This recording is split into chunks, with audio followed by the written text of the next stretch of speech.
Hi, I'm Robyn Walker, and welcome to another episode of Conversations for a Better World. And again, Conversations for a Better World is exactly what it says it is. It's having conversations with amazing people, and today we're going to be talking with three people from Malpa Young Doctors. Now, I don't usually read from my notes. Anybody that's ever seen any of my episodes, but there's something that I want to read here because for me, it's the absolute essence of why donpalmer, who we're going to be having a conversation with in a moment, and Deborahpalmer, his wife, we'll be bringing her on, and Traceythompson, who's the new CEO, will be bringing her on. So we're going to have conversations with these three people. So when I first met Don and Deborah, and I'd already had conversations with Tracey, and I'll share something later on around that. They told me that 94%. Now remember that percentage. And I find this emotional, and I found it emotional at the time. 94% of Indigenous men incarcerated in the Northern Territory have significant hearing loss. Now, when someone says that to you, where does your mind go? How did that happen? donpalmer, welcome to Conversations for a Better World. Thank you for inviting me, Robyn. Oh, no, thank you. And thank you for the work that you do in the world. Before we find out about you and Malpa, can you share a little bit about why 94% of Indigenous men incarcerated in the Northern Territory have significant hearing loss? Yes, this was one of the eye-openers for me as I travelled around remote Australia, especially in the Northern Territory, was to discover what is called otitismedia or glueear. And you see it in photographs of people who are living in difficult circumstances. It's the runny nose and the ears like this. And it's just an accumulation of bacteria that if it's not attended to simply by hand washing and doing things like that, then it afflicts them. By the time of they're 11, you can't change it. There's no going back. And those people will remain functionally deaf for the rest of their life. The World Health Organization says 4% is a health emergency in the Northern Territory. It's that alarming figure, right up there in the 94 percentile. And it's entirely preventable, but it's not being prevented. How is it, though, we don't know this? I mean, I consider myself a fairly educated woman. How How is it we don't know? I mean, decision makers, policy makers, they know what the data is there. But there's very, very little being done. What is being done tends to be clinical and medical, so you bring in a surgeon and you do that. But you just need to help the kids understand that if they wash their face and they eat good fruit and vegetables and they wash their hands, then they're almost never going to get it. Everyone gets it at some stage in a small dose, but when it gets a hold, and they start to then think that this is what the world sounds like and don't realize that it's different. Once we get with our kids, we teach them simple things like how to blow your nose, how to wash your face, simple stuff. But suddenly it's like the kids who feel like they've had their head in a bucket of water have taken it out and the world just sparkles. They can concentrate at school, they can listen to what people are saying, they can play with their mates. Quite simple, and I believe the solutions are simple, but it's not commonly done yet. yet? So let's go back a little bit. In 2007, where were you? What were you doing? In 2007, I was helping set up the Jimmy Little Foundation, which was trying to respond to the tsunami of renal failure that is really impacting dramatically, particularly traditional people in Australia. And it's a terrible affliction. It breaks communities. People have to go hundreds of kilometres to receive the treatment that they need, and they need that treatment every 2 days. So they can't go back on country, they can't do ceremony, they can't meet their obligations or have their support. And it breaks, they call it their kurumpa, their spirit. It breaks their spirit. And then they go and they decide to do finish up business and just to allow themselves to die. And that's where we started there. But then I became very aware that it's the children who are the point of change. And if we can empower the children, help them discover the knowledge so that they make really good choices, then they're not going to get to the point where they're on the dialysis machine. Yeah, because from when we met up a couple of times, and you were saying that you were in, I think it was WA, and you're with one of the women asked you for some help. You know, the kid was, yeah. That's Can you right. share that story? Yeah, so I was Yeah. in the Walbury town camp. There are these squalid town camps around Alice Springs where people from all over come and they just hunker down there under pieces of tin and all that kind of stuff. They've had to come off country to be where the medical services are. And I was there one night, and a woman had a small baby, and she thrust it into my arms, and she said, "Help me! I don't know what to do."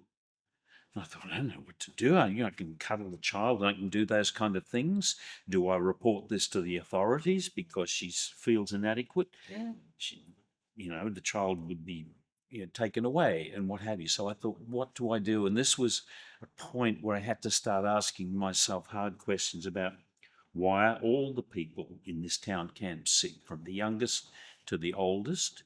And they have multiple, what they call in the medical field, comorbidities. So they might have half a dozen major things wrong with them: heart disease, hearing, kidney, diabetes, the whole catastrophe. Wow. And this is some 17 years now. I was the oldest man in that community because all the other men had died already. And you weren't that old back then. I wasn't all that old. But I just kind of thought, this is crazy. And why is nothing happening, or nothing much happening? And so I asked the elders, my friends, I said, why does nothing change? I can't see the signs of all the money I keep hearing is spent on Aboriginal health. I can't see any signs of it here. And they said, nothing changes because you don't do things our way and you never involve us fully. And so that was when they explained what their way was, which in a nutshell is the traditional healers, the Nunkery, choose children and then start to give them the knowledge and the responsibility for being the next generation of healers and to look after their mob. So they empower those children, they have expectations of them, and they have great respect for those children as they grow up. So the thought was, what if we did something that even took that to another level, whereby we embrace not only traditional knowledge as far as it's available in communities, but we also bring in all the Western world clinicians, doctors, paramedics, nurses, pharmacists, GPs, surgeons, anyone who that community thinks has knowledge that is going to benefit the children and help them step up and create for themselves a better world. So it's not something coming in from the outside, it comes from them, and they can take pride in that and actually begin to transform their situation. So it's actually honouring what I'm hearing you say, is it's actually honouring part of their ancient wisdom. It's very much that, and I think one of the reasons, my hunch is that one of the reasons that many Aboriginal people, especially in remote communities, do not like going to the doctor, many of them feel it's a one-way trip anyway, so they're resistant to that. But they feel that they're not being culturally understood. And without understanding the culture and the spirit, there's no amount of medicine is going to change things. And so we need to come to terms with the fact that many people see the world through a different prism. And there was one survey, anecdotal survey done with renal patients in Alice Springs, and the woman in charge of the unit, an Aboriginal woman, was asked, why are all the other people sick? And she said, oh, they eat bad food, they don't exercise, all that list of conventional things that a doctor would come up with. And then this person said, and why do you think you're sick? And she said, because the Kadaitcha man cursed my kidneys. But if you ask all those other people who are interviewed, they'd say the same thing. You're sick because you make bad choices with your lifestyle. I'm sick because I've been cursed by the spirit man. So unless we understand what's really going on in people and address the fact that this is to do with their spirit, then sitting on a dialysis machine for 8 hours every 2 days is utterly meaningless. So they lose all hope. So how do you rekindle hope? How do you help people feel like, even when it gets to that point in their lives, how can we nourish their spirit or help them nourish their spirit? And now, part of my doing the research on you, your connection with Aboriginal people goes back to the early days of the land rights movement. So, and it was part of, you produced some of the earliest television programs dealing with this environmental issue in 1980. Like, that's a mind blower. Please share us your story. Well, at the time I was in the Anglican Church. I was a minister of religion, and the place that I was located was a very fortunate one. It was the Diocese of Melbourne, and that was a very progressive, socially active organisation at the time, and they were interested in a wide range of things, including land rights, way back then, and particularly in the state of First Nations peoples. And so I started to connect with that. And then when I was invited to conduct some television programs, one of the first things I did was to interview Gary Foley, a very famous, very passionate Aboriginal activist. And we had a half-hour live television program to do. And I'd never met Gary before, and he didn't talk to me before the program.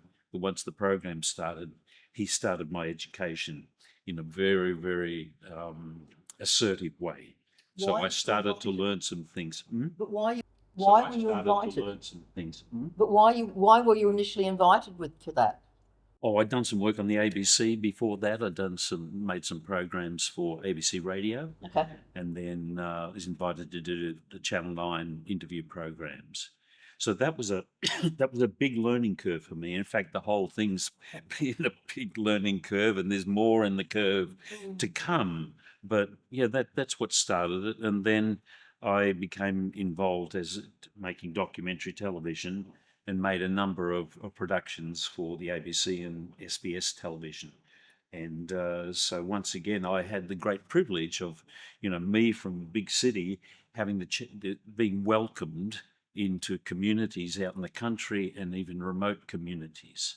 And it was a fabulous journey, and sometimes deeply troubling and very confronting, but a wonderful privilege that people would share their lives when they had every good reason for not welcoming someone in with a television camera, a white man particularly, but they did, and they taught me a whole lot of things about protocols and how to do it and about respect.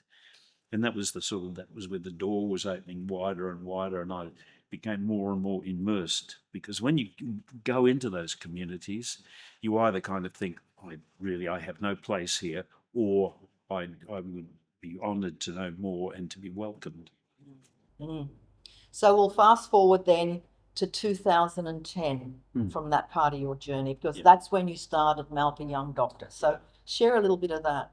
Yeah, well, after the experience of that young woman pushing the baby into my arms, and that being a thing, because I knew enough that when you're in community, you don't ask questions unless you're asked to ask questions. It's just the way that they operate, especially the Walpuri and the Pindaby people. But I was at the point where I knew the group of the elders especially well enough to inquire discreetly, and that was why does nothing happen? Why is nothing going wrong? And they told me that story. So we started something that I said, what if we did something that respects the old ways but embraces the new ways? Would that be a good idea? Yes, that would be a good idea.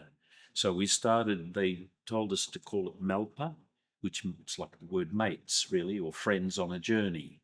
And that's a nice one. And right from the earliest times, they were absolutely determined that whatever we did should be inclusive of non-Indigenous people as well as Indigenous people. It's a big lesson that we're still learning as policymakers and government, and that is they want they want it to be embracing. And we find that very much in the communities where we work. The people there sort of say, we want to do this, we want to solve this. The Walpris say, Junkajara. We've got to do this Junkajara. That's together. And I think that's our experience has been that that's where it's most productive, and that's where the flowers bloom when you do that. And so we've got kids now learning to respect, white kids learning to respect and understand Aboriginal ways and having a whole different feeling about it. And we hope creating lifelong friendships and, you know, support for each other. And the Aboriginal kids understanding the way the non-Aboriginal kids think and work, and that's beautiful to watch it blossom. Oh, that is just so gorgeous. And I would think, and I don't mean this to sound a judgment, but I would think a lot of white people that have pretty much grown up in the cities would have no comprehension that this is what our Aboriginal people, our first Australians, actually want to embrace. It's very difficult. I mean, how do you have those encounters and that? And I've been lucky to have those, but I can understand why a lot of people in the Australian community have said, look, this is just too hard to understand. There's too much pain involved here. There's even guilt. There are all those kinds of things. And do I have any business in this space anyway? And I think there's a lot of people sort of shrink away from that. And that's why I realised that making documentaries about Aboriginal, nobody was watching. And it wasn't because they didn't care. It's just they felt when they would watch things, there would be a sense of hopelessness. Okay. And so let's not create a sense of artificial hope. Let's go for realistic hope through understanding. But nonetheless, I don't know that in this sphere, the documentaries around Aboriginal affairs really produce the fruits that they're trying to. Yeah, yeah. Well, that then brings me to you had said that you actually, Malpa Young Doctors gets invited into the community and you don't write the program per se. So can you share a little bit about that? Yeah, I established a few principles in my own head. I thought It's a good place to establish it. That if nothing is working very much or just giving us the result we've got, what if, just for argument's sake and to be perverse, we tipped everything on its head? And that is, for example, we would never ask to go anywhere. We would wait till we were invited in. Very important. Initially, we wouldn't ask for money. If the project was good, it would attract money, and it did. And the principle always was to put the local people in control of what's done. So we work with them to help them develop the program. They know what the health issues are in their community, what the emphasis should be, and they also know about all the relationships. So that if there's problems in a community, they sort it out. It doesn't require anything for me to be brought in any capacity like that. And that's proved the case. And I think when you extend to people the respect that they deserve and support them with the kinds of resources that they decide they need, then they're capable of doing remarkable things well beyond anything that I dare hope for. Mm-hmm. And I think empowering people is often said flippantly in the whole area, but if it's really done, people will really show us something. And I hope in time that the wider Australian community will realise that we don't do things for people, we support them to do it for themselves. Mm. Well, even as you're saying that, it just reminds me, because a lot of people, I don't think, understand the difference between even the spelling, like, for example, white law, L-A-W, with Aboriginal law, L-O-R-E. Could you even share a bit about those ones? Oh, there's Oh, this is a big story, is it? there are so many mysteries, and I've had informing experiences around that, but I couldn't speak for Aboriginal people. I mean, what the people in Central Australia think and believe and what's law for them is so different from what the people who live in Sydney believed, or in Tasmania or whatever. There's so much complexity. This is more complex than Europe, and we accept the fact in Europe that the Hungarians don't think the same way that the Spanish do, or the French or the English or whatever.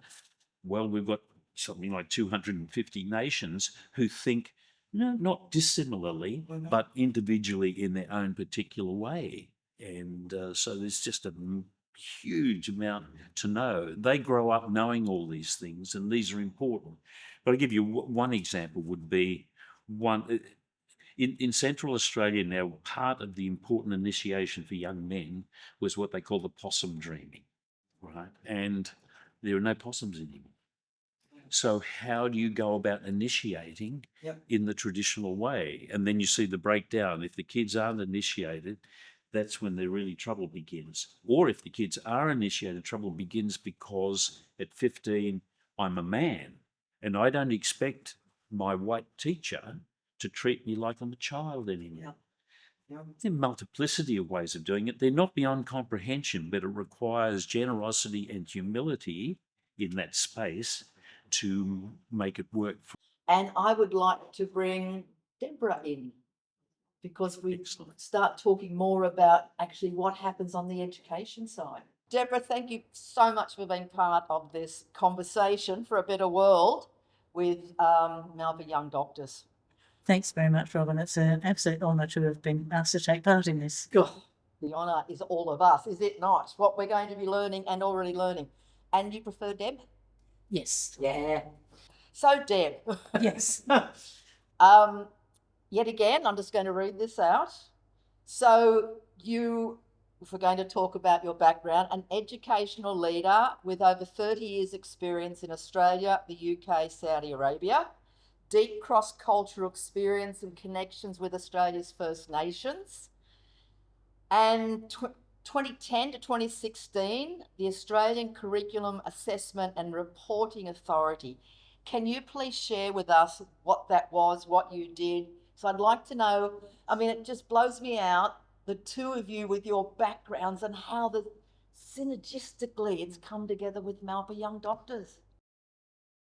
It's been really an amazing confluence of things. When I started at Akara, I was a senior project officer, managing the development of what are called the cross-curriculum priorities, one of which was Aboriginal and Torres Strait Islander histories and cultures.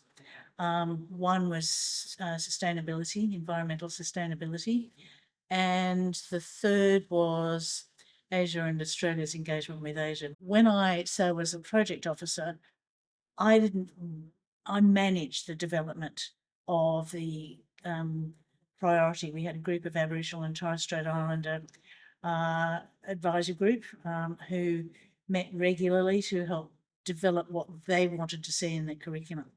And the idea with the Australian curriculum was that the priorities were a natural part of every subject. So where they fitted naturally, you incorporate part of Aboriginal and Torres Strait Islander knowledge. So, for example, when we're talking about sharing or dividing things in two, you'd look at the way people would take 2 out of 4 eggs from an emu nest, so that you're preserving the environment, the future for emus, but you're still using it for yourself as well. So, I mean, and they just appeared. That was in maths, so primary maths. Okay. So, and the idea was that it just appeared naturally. Then I became a curriculum manager, which meant that I had oversight still of the priorities, but also of a number of curriculum areas. The maths, I've forgotten, health and personal education. I did the arts.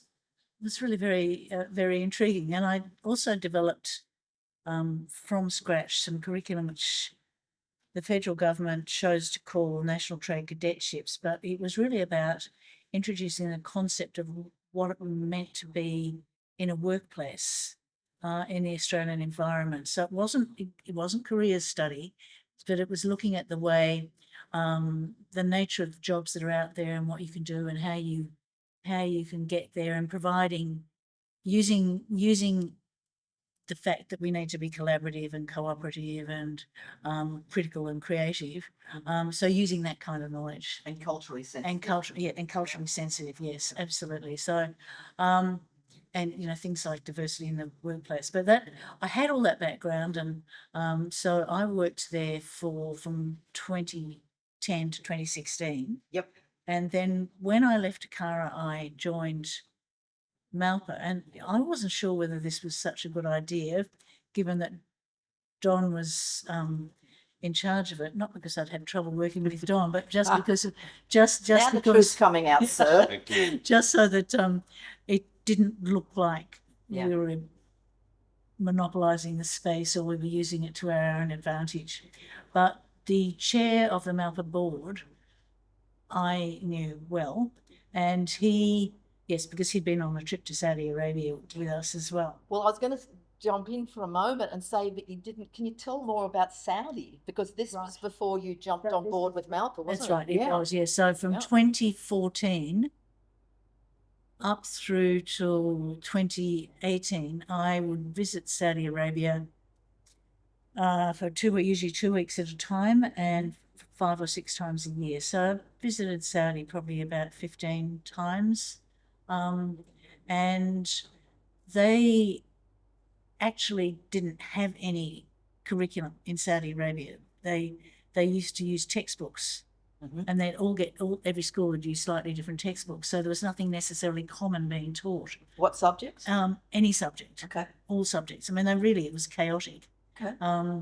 And so we had to go right back to the beginning and say, well, let's look at your 5-year-olds and have a look at where you would like them to be when they're 25. That was a really new concept for them. Okay. They had no trouble saying where they wanted them to be and what they wanted them to know. Why was that a new concept for them, though? Because they just hadn't done it. They'd had no real thought given to education at all, apart from we have a school and 60% of our time at school is learning about Sharia law. Oh, I see. So, okay. I mean, Yep. they did put in other subjects, of Yep. course, and I got to meet the key people in most curriculum areas in Saudi Arabia and work with them on developing their curriculum. It was an absolutely fascinating experience, particularly, the first day in there, and they're always not fully masked, they had their eyes open, but women in hijab and burqa, abaya, and a niqab, which is a scarf which goes around the face. And then there were these men in their beautiful white gowns and their dish dashes with their blue, yellow, red sort of turban-y things that they had. Mhm. And the men all sat down the front. Okay. That's two a cultural... tables. That's a cultural thing. Yeah. The men both sat down the front, and then there was a table for the Akara staff between the men and the women, and the Saudi women sat right at the back of the room. Okay. So it was fascinating. I mean, I've actually presented to a room full of 240 people, 120 men here, and about 120 women over here, with a wall dividing them. Okay. And because they have some vague elasticity of thought, they kind of accept that Western women are kind of honorary men for the purposes of getting some of these things done. So, for getting anything done, really. So, Well, that's a question I have for you, because were you required to wear, could you... I had to wear an abaya, which is a black gown, Yeah. and hijab, Yeah. but we were not required to wear the niqab. And there were a couple of people who did say we probably didn't even need the hijab, but we just felt it was culturally so important Yeah. to do so. Like we try to be really culturally Yeah. aware with Malpa, but we're not really going to make an impact unless we are behaving in culturally appropriate ways. And while we were there, 2 teams got sent home. Really? So there was an English team. They were sent back, and one of the women had actually been beaten on the legs because she wasn't properly clad. which was interesting, and her abaya was open. And a Polish team. Can you just describe an abaya, please, for those An that don't know? abaya, an abaya is an all-encompassing black gown. Mhm. So they're quite voluminous because women wear normal clothes underneath it. Mhm. But when they're out in public or in the presence of men, it's changing slightly now, but in those days they absolutely had to be covered from head to foot in an abaya. The only way the women had any control over their appearance was with their handbags and their shoes. So they'd all spend vast sums of money on handbags and shoes. So when you say it was open, No, the woman who was sent home yes, had not buttoned her abaya up. and she was sent home for She that. was sent home, yeah. Yeah, And we she- don't know what we don't know. No, and it's so extraordinarily different, Yeah. like Aboriginal cultures, and it was absolutely an informing experience in my life. Yeah. But we had a couple of really, really fantastic women. The men were good, but the women, they were just such powerhouses. And one of them, we want this to happen because we want women to be able to do whatever they want to do. And she did have constraints around that because she wanted them to be dressed modestly and all the other bits and pieces, but she wanted women to be empowered. So that was part of, she was the one who initially made the first contact with us. Curriculum for Malpa Young Doctors. Can you share how that was formed and a little conversation between the two of you with that and with your background, obviously, in curriculum making, how it's also endorsed so we get the authenticity behind what Malpa does. Yeah. Okay, do you want to start with Yeah, the when we themes? started off, we had 6 key themes, and the idea was that in the space of the 15 weeks, they had to cover those themes, but they did them in the proportion that was important for their community and that they decided was important. Yep. So they're general things like this. There's health, hygiene, social emotional well-being, there's health literacy and environmental health. And so they would interpret those themes according to the needs and aspirations of their children and their community. And they came up with some lovely things. So we create some resources. If they want to use them, fine. If they want to make their own, perfectly happy with that. But once again, they've got control. They're empowered to make the decisions. And then we built on that. When Deb came on board, we sort of took a step up, several steps up, really, because of her incredible curriculum background in terms of what we were developing and offering and encouraging them to do. Yes, I think one of the things for me, having worked in and around schools for such a long time, I knew absolutely that schools were not going to take on extra, but if you could show them that what we were offering them fitted into their curriculum requirements, Yep. they'd be much more likely to take it on board. So it makes perfect sense, really. So what we did, we mapped what we do, the key themes and our aims and objectives. We mapped that to the Australian curriculum for health PE, and it maps 100% to the social and community health, and it maps about 40% to the movement strand. So it's a very, very close match between what we do and what the curriculum requires, Australian curriculum requires. It obviously maps 100% to the Aboriginal and Torres Strait Islander histories and cultures priority, to literacy sometimes, to numeracy sometimes, and even occasionally to STEM requirements. So depending on how the schools, the people who are designing the work for their schools, what they choose to include. So I think one of the things that we have found is that, because quite often, I think when we started, when people said, yes, we'd like to do this, and they'd be really anxious about how this was going to happen. So we run training sessions when new schools come on board, and what we do, we give them a bit of background to Malpa. We talk about the 6 key themes. We ask them, just like Saudi Arabia, what are the needs of your kids? What do you think needs to be addressed most? And then we align them to the themes, and then we work with them to try and, well, they actually create the ideas, but we're there for support as they say, well, a big problem for us is belonging and feeling like you matter. Yeah. And that was the thing which was coming up more and more. So we were so glad we had that social emotional wellbeing in there, because that was an absolutely huge issue in some places more than others, but particularly after COVID. Yeah. And Melbourne suffered hugely with that because of all those COVID lockdowns they had in Melbourne. But so we do that. We have curriculum provided on social emotional wellbeing. We've got about 5 lessons that we've written for that. We have about 5 lessons written on environmental waste and health. We have a unit called Healthy Me, Healthy Country, and we've tried in every one to make sure it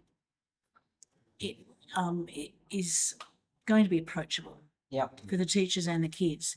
But we also say with every single one, you can use this if you want to. You can use part of this if you want to. You can discard the whole lot. You can take the ideas and do them differently, because for us, it's got to be local. Yeah. It's got to be locally driven. And they're there for support, those things that we've done. Yeah. And one of the powerful and important things for the school principals is that because we've mapped it against the national curriculum, they know that this is not an add-on or a desirable extra. This is core business. And when they're acquitting to their superiors, they can say, yes, we are covering those things. We just happen to be doing it in a really creative and innovative way. And we've insisted, another thing which is important, because a lot of the principals are inclined to say things like, oh, well, what about the rigour? What about the what? Rigour. Rigour. The academic rigour. Is there academic rigour? So I've got no idea where I was going with that thought. We try to make sure that there's a teacher Yeah. in every project.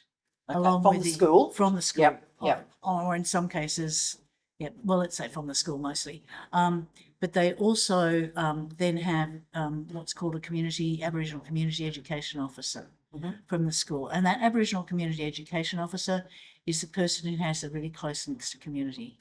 And they are able to relate to community members. They know the kids' backgrounds. There's a lovely story of one of the people at Ballina, who we were there for a project, and she started at the beginning of the project. Okay, how are you doing today? Thumbs up? And some of them would put their thumbs up, most of them did. Thumbs down? Need to talk to me afterwards? And then... What does that mean? So, do you want to talk to me afterwards about why you've got your thumbs down? Oh, sorry. So, and then, okay, what about those of you who are like this? And there was one kid who had his hands like this. And she said, was that because I wouldn't let you come to dinner last night? So she knows them so well that she was able to pick that up. Yeah. But those kind of connections to community are so important. And Jess knows everyone in Ballina. She even knows Tracey's partner. Really? Yes. So, because you're up next, Tracey. but those kind of connections are really important. And when we started opening a program in Western Australia, one of our people who works in our Adelaide schools comes from the Bunbury region where we were taking the project, and she went over and helped with the introduction to the program over there. Wow. That's that real connection to the local people. Yeah. So one of the important things that we do is when the schools or the communities select the children, we encourage them to include kids who are really struggling at school.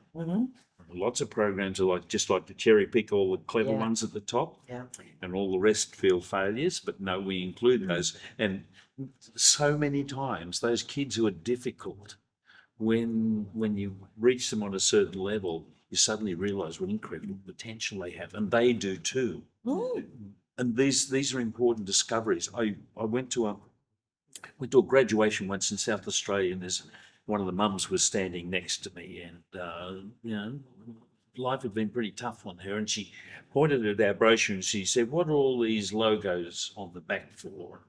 These are our sponsors, you see. And I Yes, but we've said, got to get onto that because Yeah. you're not government funded. No. No. And I said, these organisations are here because they believe in your daughter. And she started to cry. Oh. She started to cry, and she said, "I didn't think anyone believed in my kids." Wow. And I think we shouldn't have people in our rich nation kind of feeling like they count for nothing. We should help. They should be feeling proud and optimistic and all Yeah. those things. Yeah. But so many of our kids are at that point in the socio-economic scale, and you know, they've never succeeded at anything. They've never been given a prize. We don't give prizes as such. We give graduation certificates, but everybody is treated equally and valued equally, and Yep. there's no competition, and they thrive Yeah. because they don't have to compete. Yeah. There's not just the three of you, because we haven't brought Tracey on yet. There's not just the three of you in your organisation. No, we have, we employ between 60 and 70 staff over the life of the project. This last year it's been about 62, I think. And they each work, depending on whether a school runs a project once or not, or twice in the year. They work for 15 weeks for us, so they're casual staff. But we, and then we have our two now full-time staff in Melbourne that we've put on because they run the entire project in Melbourne by themselves. So slightly different model they use, but yeah. So the actual ACNC, the site, tells us that we actually have 8.13 full-time staff. Okay. The equivalent of Yeah. 8.13 Because most of of them are part-time. quite part-time. Yeah. And most Aboriginal Yes, about 75% Aboriginal. and all are inspirational. Absolutely inspirational. I keep getting a bit tired when I'm writing emails. I think they must think I'm carrying on a lot. But they send us their reports for the end of the year and you think, how are these people just doing this? It is so good. And it's nice to see some of our stuff used, and they do use some of the material we've developed.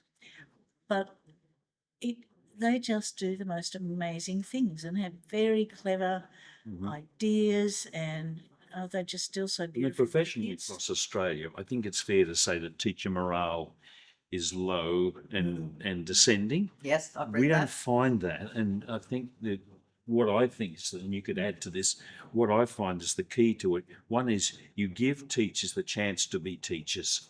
You don't say you've got to do this. You trust their professionalism and their integrity. And their passion. Yes, And their passion, you support yeah. them to do that. You get off their back. You don't ask them to fill in all the meticulous forms. That in fact, you trust their professionalness. And people, when that happens, they thrive. They don't kind of resent what they're doing. They teach. That's why they became a teacher. Whereas I think there's a lot of people feeling suffocated by the machinery of the education Yeah, the milieu. current model. The reporting requirements are extraordinary. I think, and New South Wales is probably the most onerous. For example, kindergarten students in maths have to cover 62 dot points, and they're 5 years old. And Kids should be out in nature They playing. should. And it's And so the teacher's got to do 62 And the- points for every child. the teacher doesn't have time Yeah. to think creatively. And Yeah. New South Wales says a syllabus document is there to provide support for teachers, but what it does is it crushes the passion. Yeah. And every state is like that Yeah. to a Sadly. greater or lesser extent, sadly. So So I think that, Yeah. I mean, the teachers thrive. We also have, when we start each project, the kids work out what the rules are, and the kids basically manage the behaviour rules. Cool. And so we've They're never had any taking problems. ownership. They've Yeah, never and had any problem. But also with that, the teachers, because everyone's off their back and they're allowed to do what they want, their morale is really, really high. It sort of feeds on itself and it grows it's and quite, grows. it's infectious. It Yeah. really is Yeah. infectious. And Yeah. The kids, they choose to call it the code of respect Nice. rather than rules most of the Yeah, time. I like that code of respect.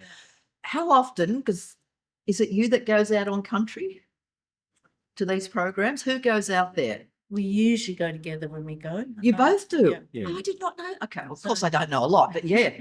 So how often would you be going out on country? Well, funnily enough, in an inverse way, as little as possible, because we don't want them to feel like there's somebody in Sydney controlling them. Okay. makes So we'll sense. be there when they need us. Yeah. And of course, we've got limitations on our funding very much, so we don't want to invest too much of that by spending time going around. So we go around as needed, usually when projects are being set up, and we help them do the training and the program development. That's our common intersection. Okay. Now, also on your website, which is malpa.org.au, you've got footage. And some of the footage is showing what the kids are actually doing. And they're all gowned up in the doctors. yeah. And they're stitching up. What are they stitching up? So I couldn't quite see that. They're mouse pads. Mouse pads, not real mouses. No. You know those mouse pads which had a little thing where you could rest your Yes. Okay. Yep. But they cut what they're suturing up is a cut in that little bubble bit. Okay. So Cool. yeah, what they're doing in that environment is with a guy who's a surgeon in the Calvary Hospital. Yep. Wonderful people at Calvary. He's giving them a first-hand experience around in the operating theatre. They do a mock surgery thing where they all have different responsibilities and they're all gowned up. Mhm. And then they do that suturing as well. So they learn, if you remove skin cancer, this is how you stitch it up. And they learn in the same way that doctors learn 15 years on. And to watch the concentration on those kids when they get into it, and these are kids who feel about school. No, this is a learning practical.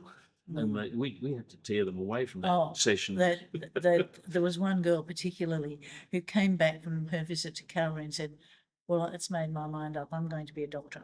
Oh. And she was clearly the most able of the kids in the group. But it was fascinating and she was so intense. But they also, Mick Rieger, who's a surgeon, had them all gowned up. And one boy scratched his nose and said, back, you've got to wash up again. Yes. And so it really gets the importance of infection control. Yep. Really comes across. Well, just on that then, because when you and I were talking, Don, you said, and they don't just learn for themselves, they take this knowledge back to their families, back to their communities. Yep. Can you share a bit around that? Yeah. Particularly we notice the difference around the diets that families have. Mhm. So the kids discover, and I use the word distinct from learn, they discover things around like sugar and what it does to you. And if you drink that particular brand of stuff, that's how much sugar is in it, and you've got to walk 1.5 kilometres to get it off. And once they start learning these things, they make really, really good choices around food and drink. Yeah. And then they go home and they're not drinking the fizzy drinks anymore, and they're not eating the rubbish food anywhere near as much. They're asking for vegetables, and some of the kids learn to cook for their families, and so there's a transformation that ripples out amongst the families and their peers. One of the other things that's done is the projects in Campsie. When they graduate, they conduct health clinics for the rest of the school. So really basic things. So they test looking at their eyes and they're seeing if there's any skin problems. They're looking at teeth, So they checking their hearing. They basically. paint something. There's a special gum. Teeth which shows up. It's kind of fluorescent and it will show up plaque which is on teeth. Really? And if it goes a really dark colour, it means you've had plaque there for a very long time. It can even determine how long the plaque's been there. Yeah. Whoa. So those kind of experiences they have, and they're having different conversations at home, which we encourage the parents to be involved and to ask them, what did you do today and what anything new that you learned? But there's real transformation happening, and diet is a key one and a really, really important one. And lots of the families at home, they're not used to going, there's funny parts in the supermarket, and often they don't spend much time in the veggie department area. but they do once the kids have started doing this, because the kids also find it fun to Yeah. know things. And they get stuck in. And when you're 10 years of age, I don't know who watching this has got 10-year-olds in their life, but they're soaking everything up like a sponge, and they can't resist talking about it and sharing it. It's a beautiful pivotal age. And actually, talking about diet, one of the things they did when they were at Calvary Hospital, they went on a tour of the kitchens, and they were told how many meals, how many cups of teas they made in a week, and all these kinds of things. And one of the kids went home and told his mum, "That's it, I'm going to be a chef in a hospital because I can make food which will help people get better." And then he started helping in the kitchen, and then he started doing the shopping because they'd also learned how to read the food labels, and and quite a lot of schools do things like the Healthy Pizza Challenge, and he was doing the cooking quite regularly at home, but it was an absolutely fascinating and very unexpected result. Mum was quite pleased. I'll bet. Oh my goodness. It's turning the lights on, isn't Yes, it? It's, yes. Or if you use another metaphor, it's planting the seeds. Absolutely. And if you don't know where they're going to sprout. No. The kitchen chef, we never thought of that. He sure did. No, it's just it's like there's so many positives that come out of this. When we start to, there's a beautiful saying, the Hopi Indians, whenever they think of doing something in the future, they think of the impact of 7 generations ahead. Wow. 7 generations ahead. Yeah. Because I don't know if a lot of people understand the various cultural frameworks. We have the more Western cultural framework, which is very short term. Or we have the Indigenous, and by Indigenous, I mean all the Indigenous societies around our planet, which they think more long term. What happens to children in 7 generations? I wish that white people would be more cognitive of what we do today impacts tomorrow. And I think one of the other things about that is when we had our cultural training, when we went to Saudi Arabia, we had some excellent people work with us. And one of the things is looking at a society was essentially individualistic, which leads to the short term, and a society which is community-based and collective, yes, which tends to lead to the longer term. Yep. So we got a little bit of a change of pace here. I'd like you to welcome Traceythompson. Welcome. Thank you for having me, Robyn. Oh, so welcome. What do you think of the last 2 we just had on? Oh, absolutely brilliant. Like Don and Deb, Yeah.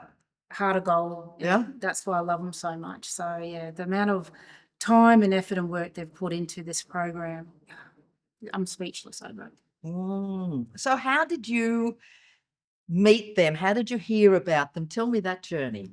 So I heard about Malpa through a mutual friend of Don and I's when I was in Darwin. And I just loved everything what it's about. Obviously myself, I've been in that Indigenous health space for 14 years. So, and just everything that I heard about it ticked the box from what I've sort of seen at the grassroots level. And I just love everything about it. I love that it's that early intervention model where we can work with the kids early, like always got that saying, work with the clay, not the brick. So our young kids, that. So can you say that again, please? Yeah. So work with the clay, not the brick. So obviously the brick is more the older kids, and they're a bit harder to, I guess, change their perspective in life. Where our kids are like clay, we can still mold and shape them, and plant that seed early with them. Wow. So what year was it and why were you in Darwin? Goodness me, you're making me think now. We moved up to Darwin in 2017 because Kelly, my partner, was in the Australian Defence Force in Army. So she got a promotion and we moved up there. So we did 3 years up in Darwin. Absolutely amazing. Like I'd never been to Darwin, and it just absolutely changed my life. Working with the community, the countrymen, Indigenous community up there. Wow. It just touched my heart. I actually struggled adapting back to urbanised way when we came back in 2020. Wow. Yeah. Wow. Okay. So let's go back then. What's your journey in life professionally? Wow, how long have you got? Okay, well, I'll help you. You were in the police force? Yep. Yep. So I guess before that I had the odd, warehouse jobs, and then I was a youth worker at an all girls school at Sunnybank in Brisbane, and then I just saw an advertisement for joining the Queensland Police Service. It was a justice entry pathway for Aboriginal and Torres Strait Islander applicants. And I guess if I want to sort of peel it back, I really struggled with confidence and self-esteem as I was growing up. It was pretty bad. Like, I used to sit there and think when I was like 16, how do people drive cars? And I never thought I'd be able to drive a car. Why did you think I that? don't know. I just really struggled. Really struggled with self-confidence and self-esteem with inside. And then, I just saw that advertise. It was like, when was it? I think it was in my mid-30s. So Yeah. it was a bit older, obviously. And I thought, I'm going to give it a go. So I did 6 months, through JET, which basically learns about culture, about law and policing life. And then once you finish that, you go straight into mainstream, what was called Prove. So that was an extra 6 months. And seriously, it changed my life. Like, I remember a lady who worked in the library saw me walk into the academy, and she said, you walked into this police academy with your head down, couldn't get boo out of you. And then she said within 6 months, she goes, boom, you're walking into the library like you own the joint. So I really owe everything of who I am to the Queensland Police Service. I guess it brought out my inner self. It gave me a sense of purpose and a sense of belonging, and it gave me that confidence and self-esteem that I've been lacking since my teenage years. Wow. And also, what was the quote that you said? Please, I love this. And say it a couple of times. Yeah. So I guess I was only a police officer about 5 years. So I was a first responder, and lucky enough that I never took my gun out, never used my taser, and never used my cap spray, and obviously never used my baton. Why? Because I think this is your most powerful weapon. Your mouth, the way you talk to people, the way you interact with them and build that rapport as well. So, that I was very lucky. And also, you've had a pretty fascinating sporting career path. Can you share a little bit about that? Yeah, so I guess I'm very fortunate enough to have obviously played back in the day rugby league and play 16 test matches for Australia. So obviously, we were at the early beginning of it, where it's a funny story now, where we had to pay to play. So Wow, really? Yeah, so we had a World Cup on in England in 2000, and we actually had to pay $3,000 to go over there. And we had other players, selling their cars and selling things, and to be able to go over and play. So and then another World Cup on in New Zealand, we had to pay as well. So very lucky. And also, oh yes, and then obviously the All Stars come around in 2011, and I was lucky enough to make that team as well. And I guess the icing on the cake was I was the captain of the team as well. So that was a special place for me. how was it being the captain of the inaugural team? Yeah, look, I pride myself on being, a really good role model off the field, most importantly, obviously on the field. But, it's just, you got to lead by the front. People are going to look up to you, and you've got to be careful what you do in this society. So I've always prided myself on being that good role model for a younger generation coming through. Yeah. So who was the organisation you were with when you were in Darwin?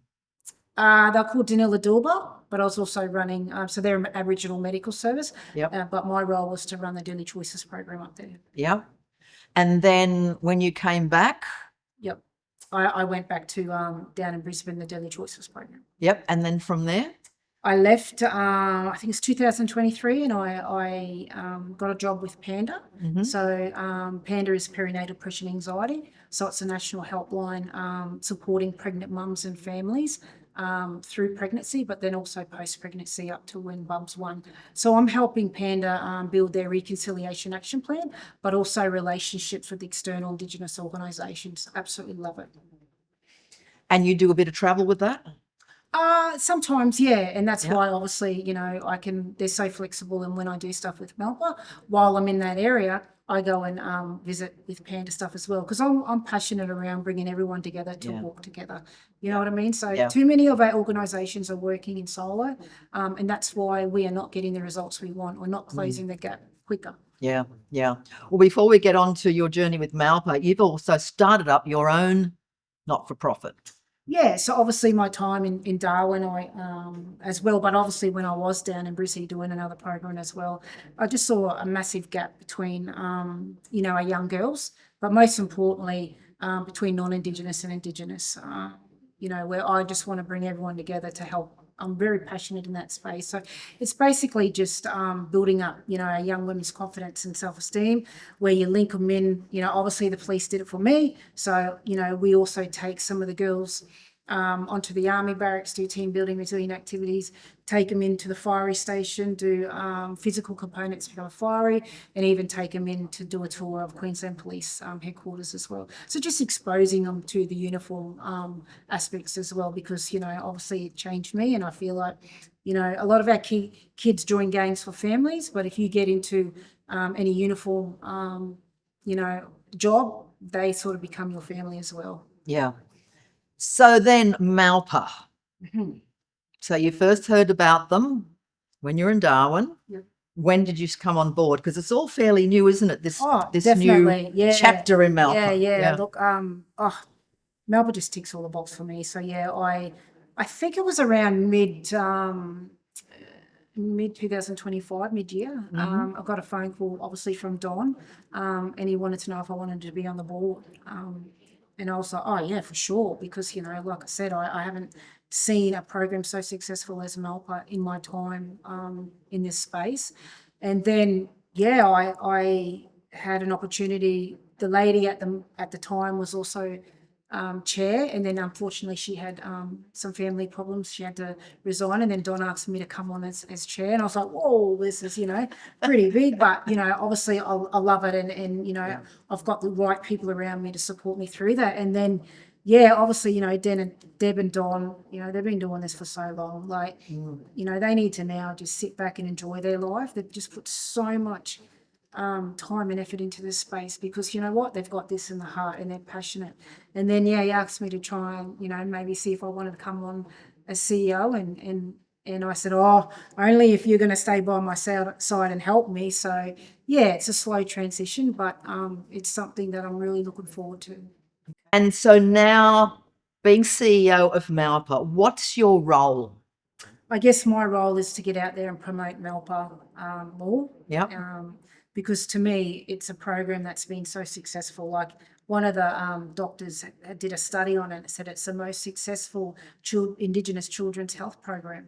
So, to me, it shouldn't be, I guess, the way it's been used before. It's just used a wet woolly rag to sort of, chug along into the funding stream. So my role is to get out there and promote Malpa, especially amongst the government agencies as well, because it's got the runs on the board, it's got the feedback, it's got the data.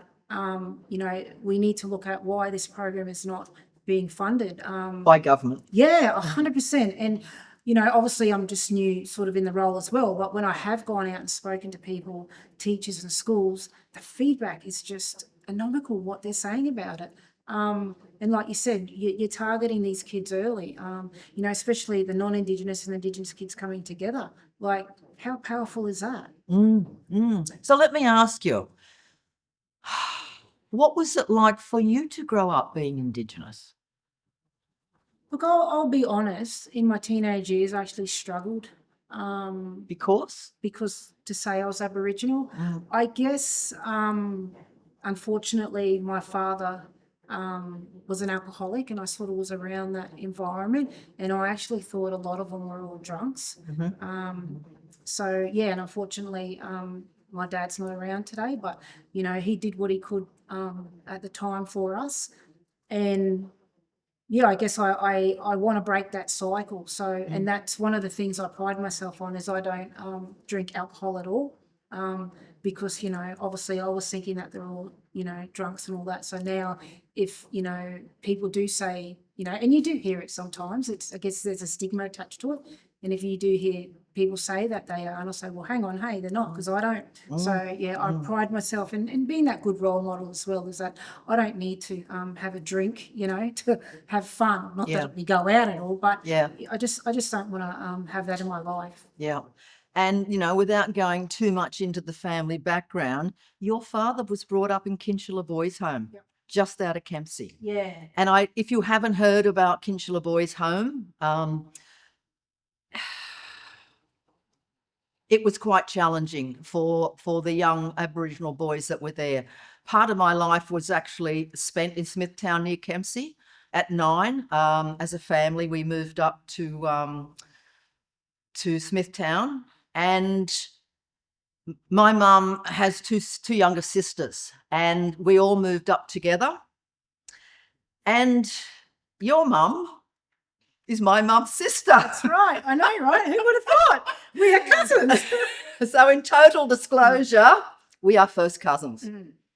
And it's just, Tracey and I have often said the time will come, because I'm also a facilitator and presenter, that we will start facilitating together somewhere. So it's just amazing for me to have Tracey on, not because she's my first cousin, obviously, but it's just how, life starts bringing in the people. And you've heard Tracey's background, you've heard Don's background, you've heard Deb's background. How amazing is it, these 3 people with their own individual journeys, and how it's just all woven into Malpa. Maybe about 10 years ago, I did my DNA test, and you did yours when? Yeah, I think it was late last year. Okay. And what's interesting is when I did mine about 10 years ago, it came up that I was mostly English, Scottish. But obviously in 10 years, there's been a lot more people globally doing their DNA tests. So when you did yours, you came up, 47% Irish? Yeah, I know. Like we always thought, from mum's side, it was Scottish. Scottish, yeah. Because our family from our mother's side is the McLeans. And I've come up as 52% Irish. I love that. I'm mostly Irish. Yeah. And your Indigenous percentage? It was 28%. 28%. Yeah. See, my dad, because it also breaks down in parents, my dad Yes. also had Irish, Scottish, and Norway, and I can't remember the other ones in it as well. So that was really fascinating. Yeah. I mean, it's just amazing. And you have 2 siblings? Yes. Yeah. Twins, Aaron and Kelly. Yeah, who are older than you. Yes.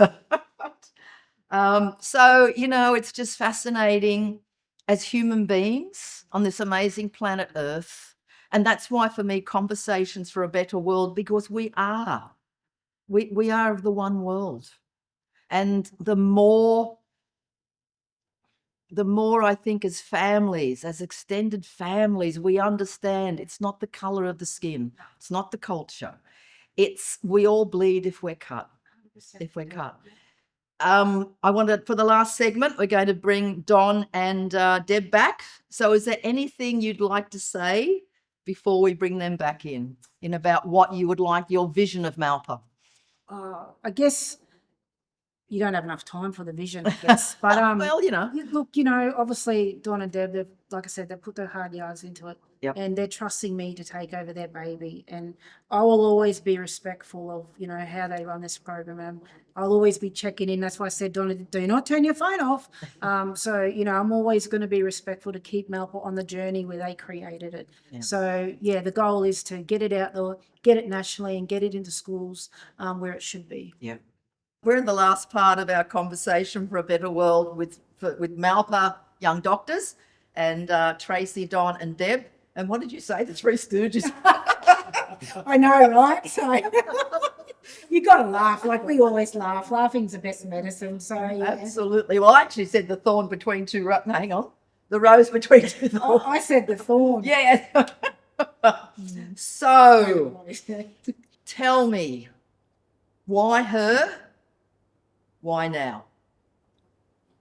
Okay, well, the way her, it's just the beautiful coming together, and everyone who saw what she was saying before and the way she was saying it and the heart with which she was saying it. I mean, why not her? She's just absolutely the pick, and that she has the same, I don't know, dream and vision and hope. But Tracey also comes, as she explained, from a situation that was difficult. She understands where her kids are at, and she also understands and exemplifies what those kids can dare to dream to become. And I think that's a very, very powerful story. And I just, we just kind of feel this affinity, which is, you couldn't do it if you advertised and do all that. And We there did she consider was. advertising, but then the lovely Tracey appeared and we realised, well, there's no point in advertising. We were never going to find anyone any better. No. We're allowed to have eyes welling up. We are allowed to have eyes welling up. Yeah. And why now? Well, if we were getting younger instead of the other way around, it would be good. But there comes a time when it needs a new burst of energy and to take it to a bigger thing. Tracey, we're so humbled by the fact that she kind of cares for the baby. But Yeah, your baby, Malpa Young Doctors. yeah, but she's going to grow this into something that bigger than I can imagine, more impactful than I can dare hope. And I know she will do that, and in 10 years' time, it will look different. But And it should. definitely- It should. it should. We need, yeah. It's important that we don't stagnate as an organisation, and I think every time someone new comes on board, they bring their own vision. Love the baby, yes, but let's see where we can take this baby as it grows up. So what's her role? I mean, we've heard what Tracey said. What is her role as CEO? She's the face of the organisation. Yep. In the first instance, that's really, really important. Her role is to grow, obviously, the finances, that's a hard, difficult job, but to grow that so that it can thrive. We get lots of our leaders and lots of our parents say, this has been so important in our school, this should be in all the schools if they want it.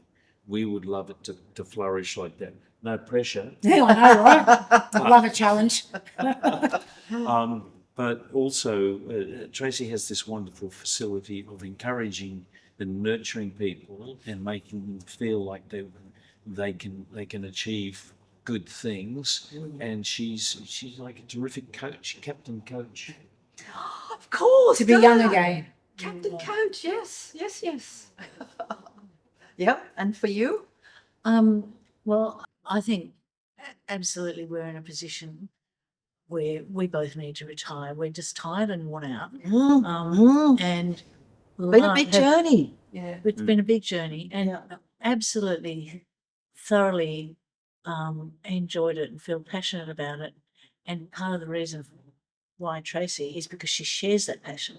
She sees what we're trying to do, and it just is such a natural fit. And I think too, it's going to be very helpful for her having Aboriginal background. It'll be easier in lots of ways than it has been for us to try and raise the profile of Malpa, because some people have found it hard that we're not First Nations people. Yeah.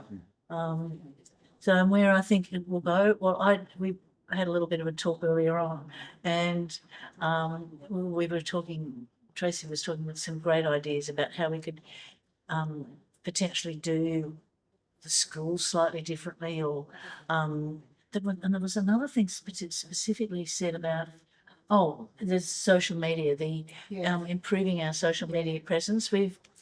Neither of us are very good at that, and we know it's important. Yeah, we know it's important, but it's not a natural height for us. So we did have one of our staff try to work with that earlier on, but he wasn't able to maintain it, unfortunately. So, but I do think it's really the social media is really important because that will help raise the profile. Yeah. A little while ago, I saw a video of Tracey playing her beloved sport. And this shot, she gets the ball and she runs from the back line and she goes up through every player on the other team, ducking and weaving, carrying and doing it. And then the touchdown, of course, it's astonishing. And I just kind of feel like we're passing the ball to you, sister. Yeah, okay. We're still here in the background if you need to, we're running along too. I might be a bit slow than I was 20 years ago, but hey. But she's going to cut through all the Yes. obstacles and that, and she's going to touch it down for us. A nice metaphor. Now, as we finish the filming, I'd like each of you in turn, and we'll start with you, Don, then you, Deb, and then you, Tracey, to look into that camera and just very briefly share with people whatever you feel to as far as Malpa goes, and the fact that at this stage you still rely on funding from corporates and the general public. What would you like to share?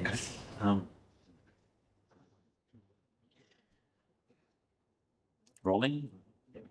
One of the real delights for us is that we've discovered that if you do things the right way, if you understand people's culture and respect it, and you work all together, that is Indigenous and non-Indigenous, Junkajara together, the great things can happen. And I believe that this nation, when it gets on to the idea that when we all take not just our heart but our deeds together, we can do great things. But we well and truly believe the time has come for government to look at us and sort of say, yes, this works. And it can work if you respect certain principles and go about things in the right way. So we would say to those who are thinking of financially supporting us, this is something that will give you heart, will take you out of that sense of hopelessness and despair and into a really positive future as a nation. Cool, thank you, Deb. I think one of the things which has surprised me about Malpa is the strength of the relationships which have been formed in the schools we work in.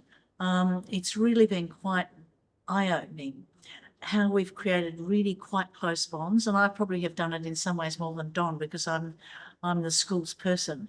And we have all these people who just do the most amazing work, and absolutely stunned at what can happen when teachers are allowed to teach effectively and not spend their entire time reporting.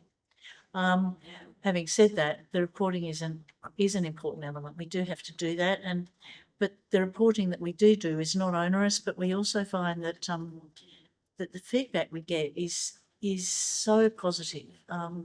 We, at one stage when we were trying to get funding from someone, we asked the kids in Adelaide to write letters, and they were just the most extraordinary things, even the ones you could barely read, because some of our students are pretty low-level literacy, but just imploring that this program be allowed to continue because it had meant so much to them. And, saying things like, I give Malpa 1 million out of 10.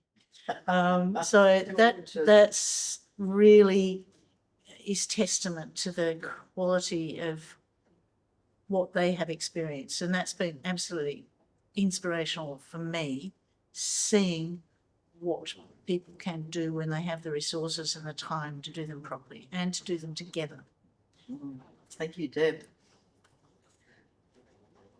I guess the thing for me about Malpa that I absolutely love is it's for non-Indigenous and Indigenous kids coming together to learn, around Aboriginal and Torres Strait Islander culture as well. That is just makes me heart happy. And to me, kids don't see colour. So, if they can learn together and share, in their beliefs and their dreams, you're going to stop out a lot of racism as well. So, and that to me is truly what reconciliation's about. And like I said before, we're focusing too much on the high school kids. It's our little kids, our little primary school kids that are going to close the gap. So if we can plant that seed around, positivity and keep watering it with, more Malpa programs all around Australia, then, we're going to close that gap a lot quicker. Malpa meets like 11 targets of the Close the Gap. So, government, please come and have a look at what Malpa's about. It's an award-winning program. It's got the data, it's got the feedback, it's got stories from teachers, kids, and parents. So, yeah, come and have a look. We're here. We're not going anywhere. And just on the award winning, malpa.org.au If you go in, you'll see the awards that they've won. You'll see some of the little clips and videos of the kids actually doing the Young Doctor stuff. Amazing website. Tracey, Deb, I'm just so emotional. Tracey, Don and Deb, thank you so much for being part of Conversations for a Better World, because there's a saying which goes something like, when good people do nothing. And I put the good in inverted commas because I don't judge good or bad when it comes to people. You know, for me, people are always okay. Behaviour can suck. Technical term I always say, behaviour's learnt, it can be unlearnt in a safe, supportive environment, which is what you're creating. But I now see that saying, when good people do nothing, to when good people do something. Bless you. Thanks. I'm Robyn Walker. You are very welcome. I'm Robyn Walker. Thank you so much for being part of Conversations for a Better World. Thank you, Michael. Thank you, Xavier. And Xavier, by the way, is going to be on Conversations for a Better World coming up, and you'll hear more about that. Thank you to Tim Kennedy, where we're filming here in his amazing place in Surrey Hills. Thank you. Stay well.